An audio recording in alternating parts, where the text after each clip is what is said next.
Guys ഞങ്ങൾ പിന്നെ ആ റൂമിൽ നിന്ന് ഫ്രഷൊക്കെ ആയതിന് ശേഷം ഞങ്ങൾ അവിടെ നിന്ന് ഇറങ്ങി ചായ കുടിക്കാൻ ആ റെസ്റ്റോറൻറ്റിൽ തന്നെയാട്ടോ കയറിയത്.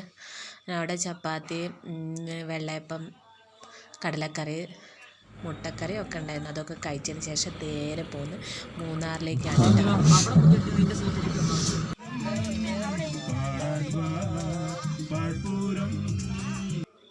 പിന്നെ മനുവിൻ്റെ സുധിയൻ്റെ പാട്ടൊക്കെ ഉണ്ടായിരുന്നു കേട്ടോ.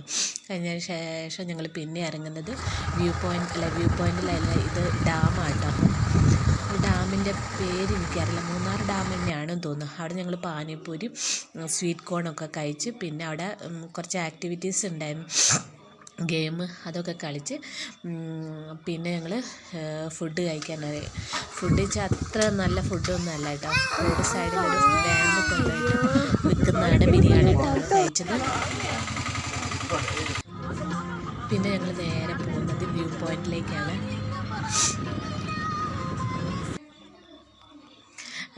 വ്യൂ പോയിൻ്റ് അടുത്ത് തേയിലത്തോട്ടം ഉണ്ട് കേട്ടോ. അവിടെ നിന്ന് കുറേ വീഡിയോസും ഫോട്ടോസൊക്കെ എടുത്ത് പിന്നെ അതിന് ശേഷം വ്യൂ പോയിൻറ്റിലേക്ക് എത്താൻ അപ്പുറത്തും ഇപ്പുറത്തൊക്കെ കുറേ കടകളുണ്ട് കേട്ടോ. അടിപൊളിയാണ് കേട്ടോ സ്ഥലം, വ്യൂ പോയിൻ്റ് കാണാൻ. പിന്നെ ഞങ്ങൾ അവിടുന്ന് വേഗം ഇറങ്ങി, തണുപ്പായതുകൊണ്ട് തന്നെ ചൂട് ചായ കുടിച്ച് പിന്നെ നേരെ ഞങ്ങൾ വേറെ എവിടെയോ സ്ഥലത്തേക്ക് ഒരു വീട് സെറ്റാക്കിയിരുന്നു. അവിടെ അന്ന് സ്റ്റേ ചെയ്യുകയാണ് കേട്ടോ ചെയ്യുന്നത്.